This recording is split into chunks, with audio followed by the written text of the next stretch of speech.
mas eu tenho a certeza que assim como o Senhor tem falado no meu coração, através dessa palavra, eu creio que Deus falará no seu coração também. Eu gostaria que você abrisse a sua Bíblia no livro de Hebreus, no capítulo 1, e nós vamos ler alguns versículos.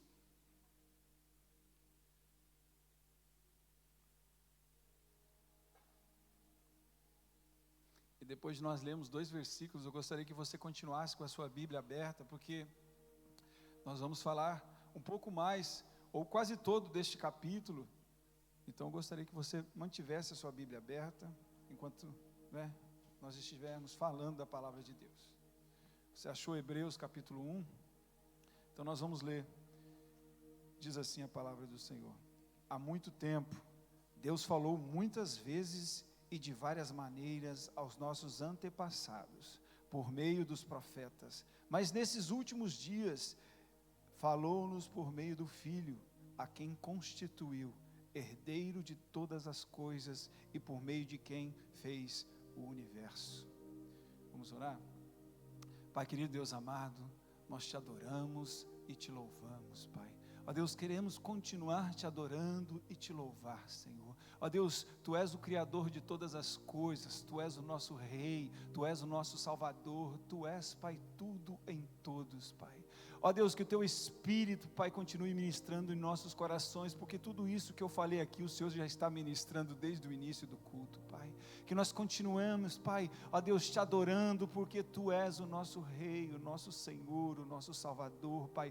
Tu és tudo para as nossas vidas, Pai. Sem Ti, Pai, nós não estaríamos aqui, Pai. Sem a Tua misericórdia, nós já não estaríamos mais vivendo, Senhor, pois a Tua misericórdia renovou nas nossas vidas nesta manhã, por algum motivo foi, Pai, e este motivo é para glorificar o Rei dos Reis, que vive e reina para todo sempre, anunciar a Tua palavra, anunciar os cativos liberdade, anunciar os pecadores que há perdão para todo pecado em Cristo Jesus, e que um dia Ele voltará para buscar os seus. Por isso, Pai, muito obrigado pela Tua palavra, Pai. Fala conosco através do Teu Espírito Santo, em nome de Jesus, amém. Irmãos, o livro de Hebreus, como o próprio nome diz, foi escrito aos hebreus. Os hebreus eram aquele povo, levantado por Deus em Gênesis, no capítulo 12, através da vida de Abraão. E Deus, usa o escritor desta carta para falar de verdades que vão muito além, para falar de alicerces, de pilares da fé, que nós precisamos tê-los. E nós temos aqui uma igreja composta, da maioria de imigrantes, ou de quase todos imigrantes, Uns começaram a ouvir a palavra de Deus no Brasil, outros em Portugal, outros aqui, Mas cada um de nós foi alcançado, e glória a Deus por isso, pela palavra de Deus. Mas o que nós aprendemos? Eu posso dizer de mim, eu era um bom católico, confiava muito naquilo que eu fazia, porque eu era daqueles que falava, como muitos aqui falavam, nunca matei, nunca roubei. Então, o céu, está pertinho, as portas estão abertas para mim. Foi isso que eu aprendi desde o início, foi isso que eu aprendi, e isso se tornou um alicerce para a minha vida. O que Deus trata, através dessa carta, com o povo, com o seu povo, os hebreus, que são os judeus, é isso. É os alicerces que foram colocados na sua vida. Porque se nós vamos ver os judeus, a cultura deles era baseada na lei de Deus e nos rituais litúrgicos, que eles começavam a aprender desde cedo. Os judeus, eles aprendiam a Torá enquanto crianças. Aprendiam os profetas e todo o resto do Antigo Testamento enquanto adolescentes. Quando eles cresciam, eles sabiam, eles tinham alicerces. E é sempre difícil a gente mudar esses alicerces, não é verdade, irmãos? É sempre difícil. Jesus, ele fala que nós devemos ter atenção naquilo pelo qual nós temos fundamentado a nossa vida, a nossa fé. Aqui eu quero falar. Em Mateus, no capítulo 7, eu já compartilhei um pouco disso na viagem, né, para cá, com a Cris, com a minha esposa, eu não me aguento, eu falo, não é? Então, Jesus diz que nós devemos prestar atenção sobre onde a nossa casa está, e aqui a casa é essa cabana, a casa somos nós, mas o alicerce não somos nós. E Jesus diz que todo aquele que ouve e crê na sua palavra, esse alicerça a sua casa em uma rocha, em um fundamento que é seguro.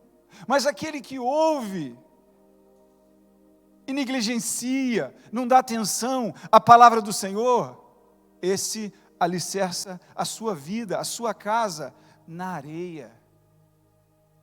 Mas, irmãos, entenda que isso não é de um dia para o outro que vai acontecer, mas a palavra de Deus diz, Jesus diz que um dia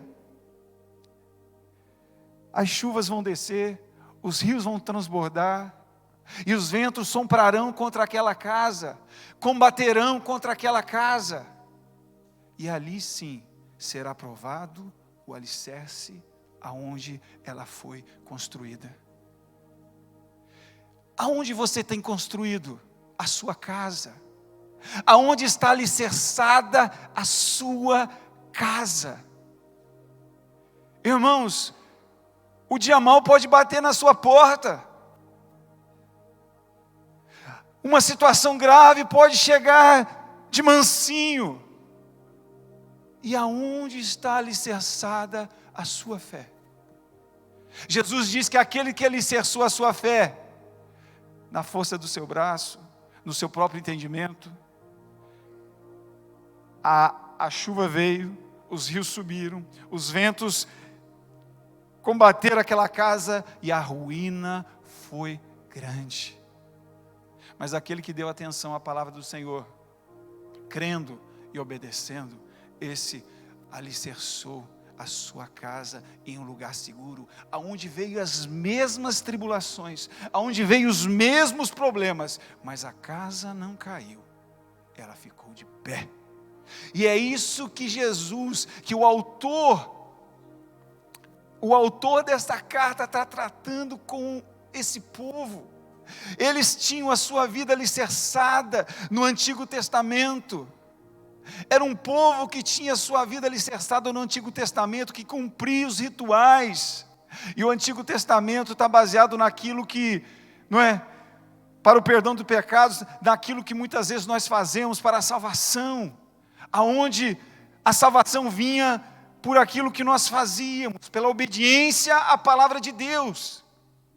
Mas ninguém foi encontrado justo, porque ninguém conseguia obedecer à palavra de Deus. E é por isso que Jesus, não é, junto com Deus, formularam, não é, na eternidade um plano. E esse plano passava por uma nova aliança, onde Deus falou que ia escrever nas tábuas do coração do seu povo a sua lei. Era uma aliança totalmente diferente. Enquanto a aliança antiga, ela foi feita com um homem, a nova aliança foi feita entre o Pai e o Filho. E é por isso que ela é superior. E nós vemos o escritor aos Hebreus, não é, começando esse texto, falando que Deus está fazendo uma obra. E para que você entenda o contexto onde tudo isso foi escrito, não é? Nós vemos que esse povo, ele confiava muito naquilo que ele poderia fazer, naquilo, não é, pelo qual ele ouviu de Deus que ele era. Eles se consideravam, não é, um povo diferenciado, e eles eram um povo diferenciado. Mas através da graça, Deus abriu a porta, não é? Deus abriu as portas da salvação para mim e para você. Através da graça, nós também somos um povo escolhido, separado por Deus. Nós que ouvimos a sua palavra e cremos. E essa carta foi escrita porque esses judeus, que outrora confiavam em si mesmo, foram alcançados pela graça, muitos deles. E por causa da perseguição, eles se lembraram de que eles estavam em melhor situação antes de confessarem a sua fé em Cristo Jesus. Essa é uma ilusão, não é? Que muitas das vezes acontece quando nós trocamos, saímos daquilo que antes era agradável, era cômodo, mas quando nós deixamos a comodidade de lado, trocamos os alicerces, pois custa. E esse povo estava passando por dificuldades. Os judeus aqui que tinham se convertido ao cristianismo, eles estavam passando por dificuldades, porque outrora não eram perseguidos, agora estavam sendo perseguidos, porque o contexto dessa carta, não é? Nós não sabemos quem foi o escritor, mas como se você ler toda essa carta, você vai ver que o escritor dessa carta foi o Espírito Santo de Deus. Nós não sabemos quem foi, se foi Paulo, ou se foi Lucas, se foi Apolo, ou se foi Barnabé, mas uma coisa é certa, o escritor, não é, que inspirou, aquele que inspirou o escritor a escrever foi o Espírito Santo de Deus, porque em vários momentos você vai ver nesta carta, onde está escrito, não é, como disse o Espírito Santo, assim como falou o Espírito Santo, como o texto que foi dito aqui hoje, não é, se ouvires a voz do Espírito, não endureceis os vossos corações. Essa carta nós não sabemos o autor, mas temos a certeza que foi inspirada pelo Espírito Santo. Ela é de Deus para as nossas vidas. Ela faz todo sentido para nós também. Essa carta, irmãos, foi escrita por volta do ano 65 depois de Cristo e antes do ano 70 antes de Cristo. Por quê, irmãos? Porque há informações ali que nos dizem que o templo ainda não havia sido destruído pelo imperador Tito no ano de 70. Então essa carta, irmãos, foi escrita por inspiração do Espírito Santo. Foi escrita num ano em que os judeus que haviam se convertido, mudado os seus fundamentos, agora eram cristãos, judeus cristãos, porque se você se lembrar, os primeiros, não é, judeus cristãos foram transformados ou se converteram no dia de Pentecostes, quando o Espírito Santo de Deus desceu sobre aquele povo, não é? E mais de 3.000 almas ali se converteram, e a maioria deles eram judeus. Então essa carta foi escrita para esse povo, que agora, por causa da perseguição, porque como eu disse ali, no ano 65, o imperador Nero começou a perseguir a igreja. O imperador Nero, não é? O imperador de Roma, Nero começou a perseguir os judeus que eram cristãos. E por causa dessa perseguição, muitos deles foram mortos, trancados em prisões, torturados. E essa perseguição levou muitos desses judeus a pensarem em desistir, a pensar em voltar ao judaísmo, às velhas práticas, a deixar de lado o novo fundamento, a rocha eterna, e voltar para as práticas do judaísmo. Por quê? Porque o Império Romano não ligava, não tinha problema em ser judeu, em participar, não é, da religião judaica. O problema era você ser cristão. Porque todo aquele que confessa que é cristão, precisa confessar que Jesus Cristo é o Senhor. E o imperador naquela época se autodenominava Senhor. É por isso que o cristianismo era visto como uma subversão ao governo, ao império naquela altura.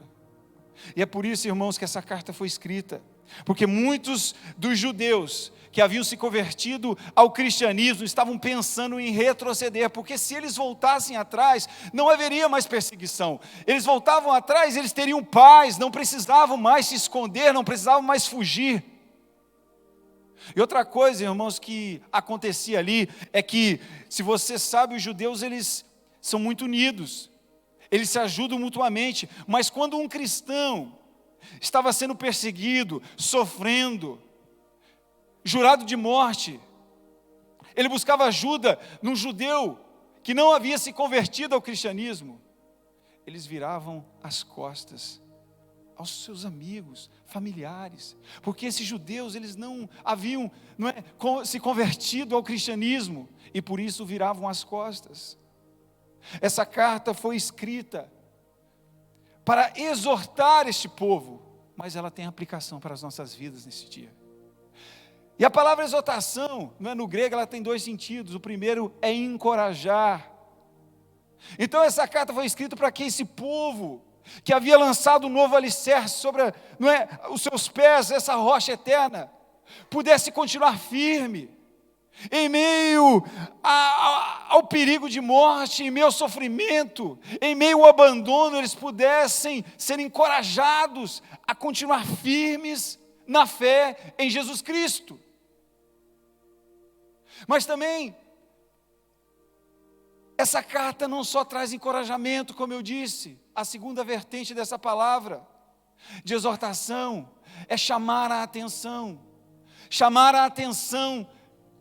para que esse povo que outrora confessou o nome de Jesus Cristo, não voltasse atrás na sua fé em Cristo Jesus, para que esse povo não abandonasse a pessoa de Cristo Jesus, para que esse povo não deixasse a sua fé em Jesus Cristo, porque isso traria consequências a cada um deles. E essa carta foi escrita, meu irmão, com esse propósito, de exortar esse povo a continuar firme nos caminhos do Senhor. Hoje, nós moramos, num país onde nós não vemos uma perseguição física, não é verdade? Nós aqui não somos perseguidos fisicamente. Ninguém vem atrás de nós com uma arma. Ninguém vem atrás de nós, com um revólver, dizendo, olha, tu é quem? Tu é cristão? Então nós não temos a nossa perseguição aqui é um pouco mais ideológica, mas há lugares no mundo onde há essa perseguição, assim como essa igreja ama missões. Nós vimos aqui um pastor que veio até aqui, o pastor Joshua. O país onde ele está, onde ele é missionário, há perseguição, pessoas são mortas pelo testemunho de Cristo Jesus. Coreia do Norte, Rússia, lugares na África, muitos lugares, crentes morrem até hoje. Crentes morrem por causa dessa perseguição que é feita contra o povo de Deus. Você sabia que mais de 2 bilhões de pessoas confessam a mesma fé que eu e você em Cristo Jesus, em toda a terra? E que mais de 200 milhões são perseguidas diariamente, porque elas não voltam atrás, elas permanecem firmes na palavra de Deus. Irmãos, mas a perseguição existe, pode não ser física, mas ela existe. É uma perseguição ideológica, aonde, irmão, nós estamos inseridos em uma cultura pagã, uma cultura aonde ela quer fazer aquilo que ela deseja, uma cultura aonde os valores são pagãos, aonde fica, meio vergonhoso para muitos cristãos reconhecer, falar, eu sou cristão. Por quê? Porque vira motivo de chacota, vira motivo de escárnio. Que digo jovens, não é verdade? Quando você recebe um convite, quando as pessoas que andam, longe de Deus te convidam para fazer alguma coisa, e você diz, olha, eu não faço porque Jesus diz isso, você vira motivo de chacota, de escárnio. É essa perseguição que hoje existe, é essa perseguição que nós sofremos, por viver numa sociedade pagã, por estarmos inseridos nessa sociedade. E qual é, meu irmão, a sua palavra diante dessa perseguição? Quando você é confrontado, e não venha dizer você que você não é confrontado todos os dias na sua fé, pelo seu chefe, pelos seus colegas de trabalho, pelos convites que você recebe, que sejam internet, que sejam em qualquer lugar que você ande, todos os dias, você é convidado. Todos os dias você o foco tenta te desviar da fé cristã. E qual é a razão da sua esperança? Como é que você reage a tudo isso que está à sua volta, nesse mundo que você está inserido? Como você descreve a razão da sua fé? Qual é a esperança da sua alma? Qual é o alicerce da sua vida? Aonde você está fundamentado? Aonde, irmão? Como você responde à esperança da sua fé? Se alguém te perguntar na rua, por que você é cristão? O que você responde? Ah, Jesus Cristo é lindo. Qual é a razão? Irmãos, entenda, a Bíblia diz que um dia você vai ser provado. Um dia o vento vai bater na porta. Um dia o seu alicerce será provado. E só fica de pé, irmão, aquele que está na rocha.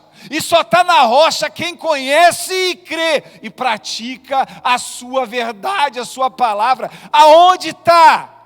Você tem a certeza que você está sobre uma rocha verdadeira, sobre a rocha verdadeira. A rocha é Cristo, o alicerce é Cristo. Você tem a certeza que está sobre ela? Você tem dúvida daquilo que você crê? Você tem alguma dúvida daquilo que Jesus é? Daquilo que Ele diz que pode e que faz, e daquilo que Ele fará, ou de que Ele virá? Aonde está fundamentada a sua fé? Se alguém te perguntar qual é a esperança da sua alma, da sua fé, o que você responderá, irmão? Essa é a pergunta. Qual é a resposta? Você é cristão? Sou. Qual é a esperança da sua alma? Aonde você tem lançado a sua âncora? Porque o dia mal vem e só permanece os que estão fundamentados na rocha. A palavra de Deus vai dizer, não é, no primeiro versículo, vai dizer que assim: há muito tempo Deus falou muitas vezes, de várias maneiras, aos nossos antepassados por meio dos profetas, mas nesses últimos dias falou por intermédio do Filho. O texto aqui, irmãos, vai nos dizer que Deus está fazendo uma obra. Ele está fazendo uma obra, Ele começou algo e Ele continua fazendo a sua obra. Ele começou a sua obra e Ele usou pessoas, Ele usou profetas, para que as pessoas conhecessem, para que as pessoas pudessem ouvir aquilo que Ele está fazendo. Você lembra dos profetas? Os profetas eram pessoas que vinham de Deus para o povo, aonde Deus usava essas pessoas para falar da lei dEle, para exortar o povo, para ensinar o povo. Mas a Bíblia diz que agora Deus está fazendo esta mesma obra, mas de uma maneira diferente. Algo mudou nessa obra, a obra é a mesma, mas o instrumento é outro. Outrora Deus falou através de homens, mas homens, como nós todos sabemos, são suscetíveis às falhas, aos erros, não é verdade? Mas agora, Deus está falando através do Filho. E o Filho, irmãos, é o instrumento perfeito. Deus está falando conosco agora, irmãos, através do Filho. Ele é o profeta. Esse é o primeiro fundamento que você precisa ter, irmãos, na sua vida. Deus enviou o seu Filho. Ele é o profeta das nossas almas. Ele é o profeta perfeito, muito superior aos profetas do Antigo e no Novo Testamento. Ele é o profeta das nossas almas. Você lembra? Os profetas falavam do quê? Da revelação de Deus, não é verdade? Jesus, Ele é a revelação de Deus. Os profetas falavam da palavra de Deus. Jesus é a palavra encarnada. Ele é muito maior do que qualquer profeta que pisou nessa terra. Os profetas falavam, assim diz o Senhor. Jesus dizia, eu porém vos digo. É como se ele dissesse, eu, o Senhor, vos digo que é assim. A autoridade que ele tinha, o poder, ele é o profeta das nossas almas. Ele é muito maior do que qualquer profeta que esteve aqui. Ele fez as mesmas obras e muito mais, irmãos. Mas, irmãos, por que nós podemos confiar naquilo que Jesus diz? Como nós confiamos, ou como os hebreus confiaram naquilo que os homens disseram, não é verdade? Por que eu vou confiar em Cristo, em Jesus Cristo, naquilo que Ele diz? Por quê? Por que você confia naquilo que Jesus diz, naquilo que o profeta das nossas almas diz? É fundamento de fé, irmãos, é fundamento cristão. Por que você confia em Cristo? Porque Cristo é Deus. Nós confiamos naquilo que Cristo fala, porque Cristo é Deus. Deus que veio até nós para falarmos, para falar da sua palavra, para ensinar o seu povo. Ele é Deus, irmãos. A Bíblia diz em 1 João, em João no capítulo 1, diz que o verbo era Deus, que no princípio era o verbo, e o verbo era Deus, e o verbo estava com Deus. Mas também vai dizer no versículo 14, diz que, não é, o verbo se fez carne e habitou entre nós, cheio de graça e verdade, e nós vimos a sua glória, a glória como do unigênito. Nós confiamos naquilo que Jesus diz para nós, irmãos, porque Ele é Deus. Como foi dito aqui no início, Filipenses capítulo 2 vai nos mostrar que Jesus Cristo, Ele é Deus. Ele é Deus, de sorte que haja em vós o mesmo sentimento que houve também em Cristo Jesus, que sendo em forma de Deus, não teve por usurpação ser igual a Deus, mas aniquilou-se a si mesmo, tomou a forma de servo, fazendo-se semelhante aos homens e achado em forma de homem, humilhou-se a si mesmo, sendo obediente até a morte e morte de cruz. Por isso também Deus o exaltou soberanamente. Ele deu um nome que está sobre todo nome, para que ao nome de Jesus se dobre todo o joelho que está no céu, na terra, debaixo da terra, não é? E toda a língua confesse que Jesus Cristo é o Senhor, para a glória de Deus Pai. Ele é Deus. A primeira razão por que nós podemos confiar em Jesus Cristo é porque Ele é Deus, irmãos. Guarde isso no seu coração. Tudo aquilo que Jesus te disser, confie e faça, porque o profeta das nossas almas, ele é Deus. Baseie a sua confiança naquilo que Jesus fala. Mas o texto também não diz só isso. Depois de ter realizado a purificação dos pecados, Hebreus capítulo 1, versículo 3, ele se assentou à direita da majestade nas alturas. A segunda razão por que nós podemos confiar em Jesus Cristo, irmãos, é porque Ele perdoa pecados. Se a primeira razão é porque Ele é Deus, o que Ele fala é verdade e pode-se confiar, porque Deus não mente. A segunda razão porque nós confiamos, em Cristo Jesus, é porque Ele perdoa pecados. Ele perdoa pecados. A Bíblia diz, irmãos, que toda a lei estava, o Antigo Testamento estava todo ele solidificado na lei do Senhor. E por meio do cumprimento de leis cerimoniais, as pessoas eram perdoadas, elas recebiam perdão. Você lembra como é que isso funcionava? Uma vez por ano, o sumo sacerdote entrava no Santo dos Santos, levando sangue. Porque sem derramamento de sangue, não há remissão de pecados. Não é verdade? Você lembra disso? E se o sacerdote, ele entrasse, fizesse expiação pela sua vida, pelos seus pecados e pelo povo, e voltasse vivo, qual a certeza que o povo tinha? A certeza é de que os pecados deles foram perdoados por um período de 1 ano. Perdoados ou cobertos pelo período de 1 ano. Mas a Bíblia diz, irmãos, que o nosso Senhor Jesus, ele fez propiciação pelos nossos pecados. Cristo, ele não é apenas o nosso profeta, mas ele é o nosso sacerdote. Ele é o sacerdote, o sumo sacerdote que se compadece de nós, irmãos. Cristo entrou no santuário de Deus e fez propiciação pelos nossos pecados. Mas como eu disse, o que ele levou, o que ele entregou para que os nossos pecados fossem perdoados?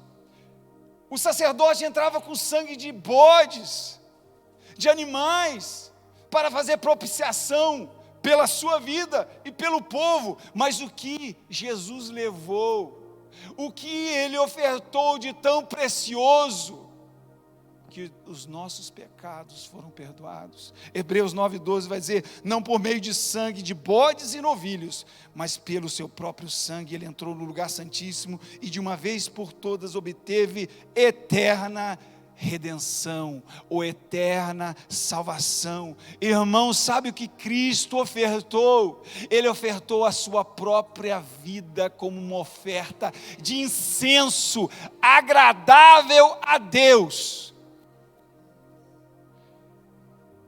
O profeta era a palavra. Ele era o profeta e a palavra. Jesus Cristo, o sacerdote, ele era o ofertante e a oferta. Em Cristo Jesus, irmãos, nós podemos confiar, porque em Cristo Jesus há perdão para todo o pecado. Em Cristo Jesus o nosso pecado é perdoado, irmãos. Não há necessidade de recorrer a mais a rituais litúrgicos para que nós pudéssemos ter os nossos pecados perdoados. Em Cristo Jesus o pecado é resolvido de uma vez por todas.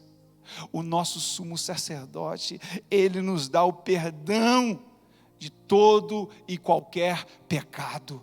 Por isso, irmão, você pode se achegar com confiança. Não importa aquilo que você fez.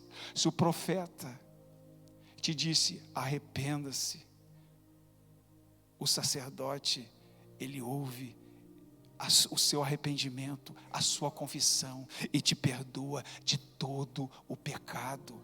É base cristã, alicerce, irmão, para que você não se desvie, mas que você caminhe por essa rocha. Ele é o nosso profeta, ele também é o nosso sacerdote. A Bíblia também vai nos dizer que depois de ter realizado purificação dos pecados, ele se assentou à direita de Deus, ou à direita da majestade nas alturas. Sabe o que significa isso, irmãos? É que a obra de redenção do nosso Senhor Jesus está completa. Sabe o que o texto faz alusão? Faz alusão aos dias da criação. Em 6 dias Deus fez uma obra, e essa obra que Deus fez foi perfeita, e no 7º dia Deus fez o quê? Descansou. Jesus também, ele veio e fez uma obra, a obra da cruz, que visa o quê, irmãos? O perdão dos nossos pecados. E após ele realizar esta obra, que foi perfeita, sabe o que ele fez? Ele descansou. Cristo realizou a obra da cruz, que visa o perdão do meu e do seu pecado. E depois de ele ter feito isso, irmão, já não há mais nada a ser feito consonante a isso. Está consumado, está pago. Ele é o nosso profeta, ele é o nosso rei, o nosso sacerdote, e ele também é o nosso rei. O que foi, nós louvamos hoje, falamos que ele é rei, que ele reina nas alturas, que ele está entronizado. Ele é o nosso sacerdote, ele é o nosso profeta, mas também ele é o nosso rei. O resto do texto, irmãos, que nós estamos vendo aí em Hebreus no capítulo 1, vai nos mostrar a superioridade do Senhor Jesus em relação aos anjos, porque de alguma forma os anjos foram instrumentos de Deus para levar a sua palavra no Velho Testamento. O escritor aos Hebreus vai nos mostrar que Cristo Jesus é superior aos anjos. Por que Cristo Jesus é superior aos anjos, irmãos? Porque os anjos e toda a criação adora, cultua o Filho de Deus. Toda a criação o adora. Toda a criação se prostra diante dele. Hebreus 1, 6 ao 8 vai dizer: e ainda quando Deus introduziu o primogênito no mundo, diz: todos os anjos de Deus o adorem. Quanto aos seus anjos, ele diz: ele faz dos seus anjos ventos e dos seus servos clarões reluzentes. Mas a respeito do Filho diz: o teu trono, ó Deus, subsiste para todo sempre. Cetro de equidade é o cetro do teu reino. Cristo está sentado em um trono, irmãos. Ele está sentado no trono do universo e ele governa soberanamente todas as coisas. Olha só o que o texto diz: que Jesus, por meio da sua palavra poderosa, sustenta o universo. Martinho Lutero vai nos dizer, irmãos, que o balbuciar daquela frágil criança na manjedoura é poderoso para sustentar o universo.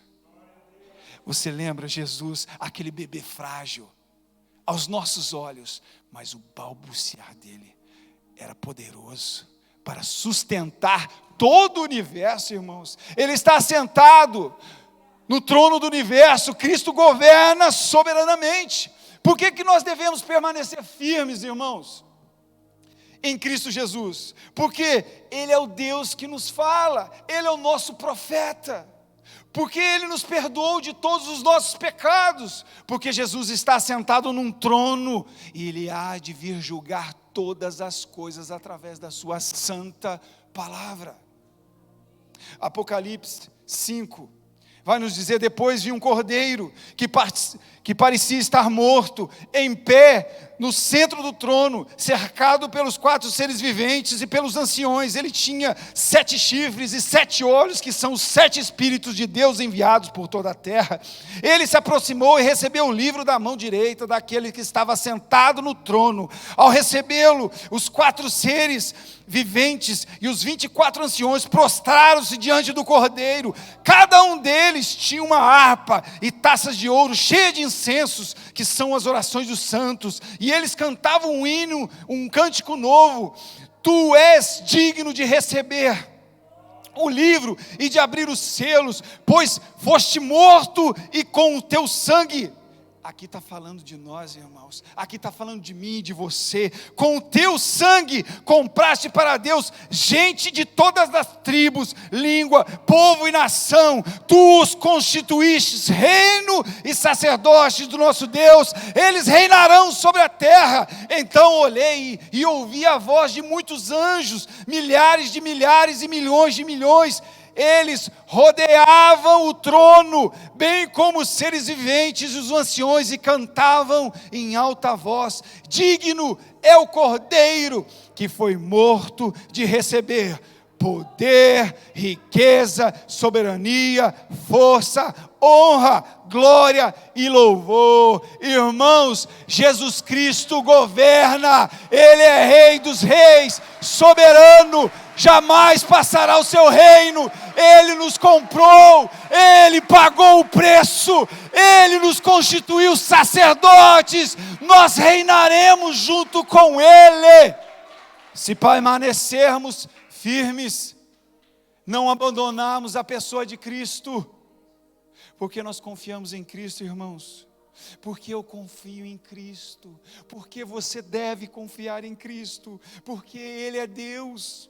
Porque Ele tem poder para perdoar os nossos pecados. Porque Ele governa o universo, assentado sobre um trono. Ele é o nosso Rei e toda a criação o adora. Irmãos, a criação é como uma vestimenta que é trocada, é como uma tela que é enrolada, mas Jesus Cristo, Ele é eterno, irmãos. É por isso, irmãos, Hebreus capítulo 2 vai nos dizer o porquê nós devemos prestar atenção naquilo que ouvimos. Nós precisamos prestar mais atenção naquilo que é falado nesse púlpito. Porque, irmãos, disso depende as nossas vidas, disso depende aonde estão os nossos pés, o alicerce pelo qual nós andamos. Porque, irmãos, é muito mais difícil você trocar os alicerces do que construir do zero. É por isso, irmãos, que eu falei disso. Cada um de nós aqui pode ter uma doutrina, poderia ter aprendido algo, como eu, algo que não era verdade, mas que um dia, pela fé, eu tive que tirar, eu tive que mudar, eu tive que desfazer. Mas é difícil, irmãos, é difícil, porque nós queremos voltar, porque parece que era melhor. E o escritor aos Hebreus vai dizer: por isso é preciso que prestemos maior atenção ao que temos ouvido, para que jamais nos desviemos. Porque se a mensagem transmitida por anjos provou a sua firmeza, e toda a transgressão e desobediência recebeu a devida punição, como escaparemos nós, se negligenciarmos tamanha salvação? Irmãos, o escritor aos Hebreus, de uma forma clara, ele está nos chamando a atenção. Ele está como que nos chacoalhando e dizendo: acorda, acorda, presta atenção no que você está ouvindo, ouça somente o profeta, o sumo profeta, o profeta das nossas almas. Confie somente nas obras de Cristo, não confie no seu braço, não confie nas suas obras, porque elas não vão te salvar. Irmãos, as nossas obras, diante de um Deus perfeito, só evidenciam a nossa imperfeição. As nossas obras, diante do Deus puro, só revelam o quanto nós estamos contaminados e sujos pelo pecado. O escritor aos Hebreus está nos chamando a atenção. Acorda, porque se você negligenciar o fundamento que é Cristo Jesus, você está correndo um grande perigo de ser condenado. Aonde está a nossa fé, irmãos? Qual é a esperança da nossa fé? Aonde está alicerçada a nossa fé, irmãos? Irmãos, crer em Cristo é estar salvo. O crer em Cristo é obedecê-lo. É como Jesus diz: aquele que ouve, crê e pratica, obedece, faz. Crer em Cristo, irmãos, é ser salvo. Não crer é estar condenado.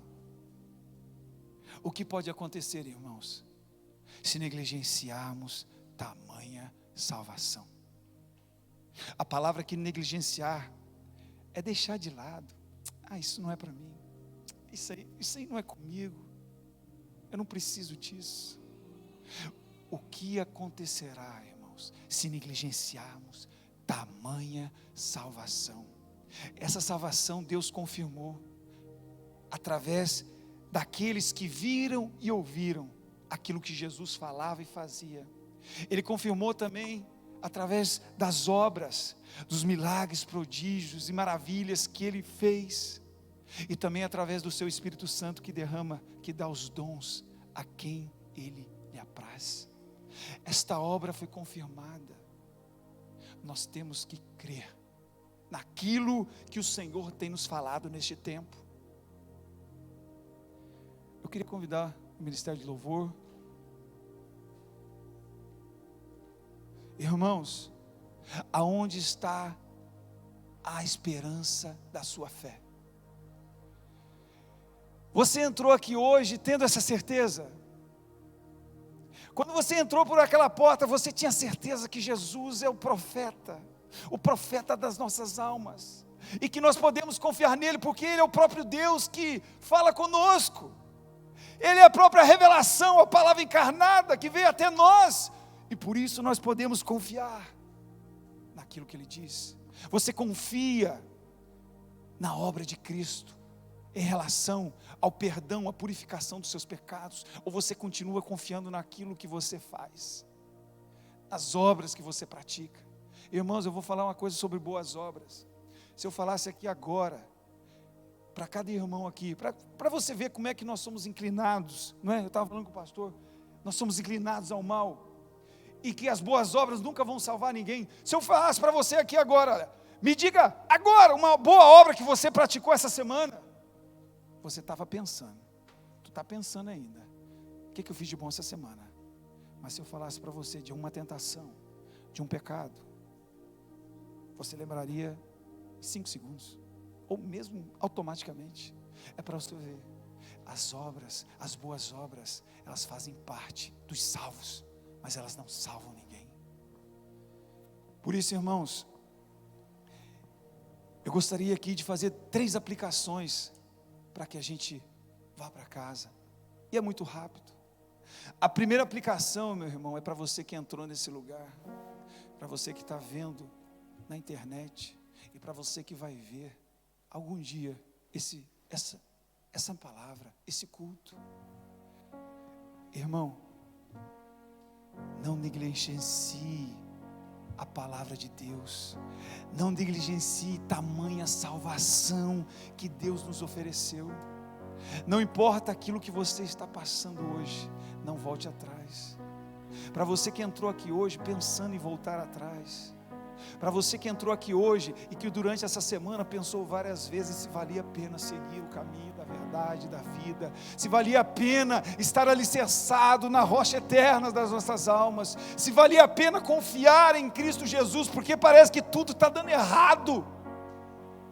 Essa exortação aos hebreus é para você, irmão, é para você, irmã, que durante essa semana, que durante esse tempo, tem pensado em voltar atrás.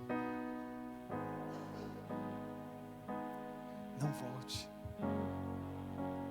O que acontecerá conosco se negligenciarmos tamanha salvação? A segunda aplicação é para você que ainda não conhece e que nunca provou do amor de Deus, não conhece a pessoa de Cristo Jesus,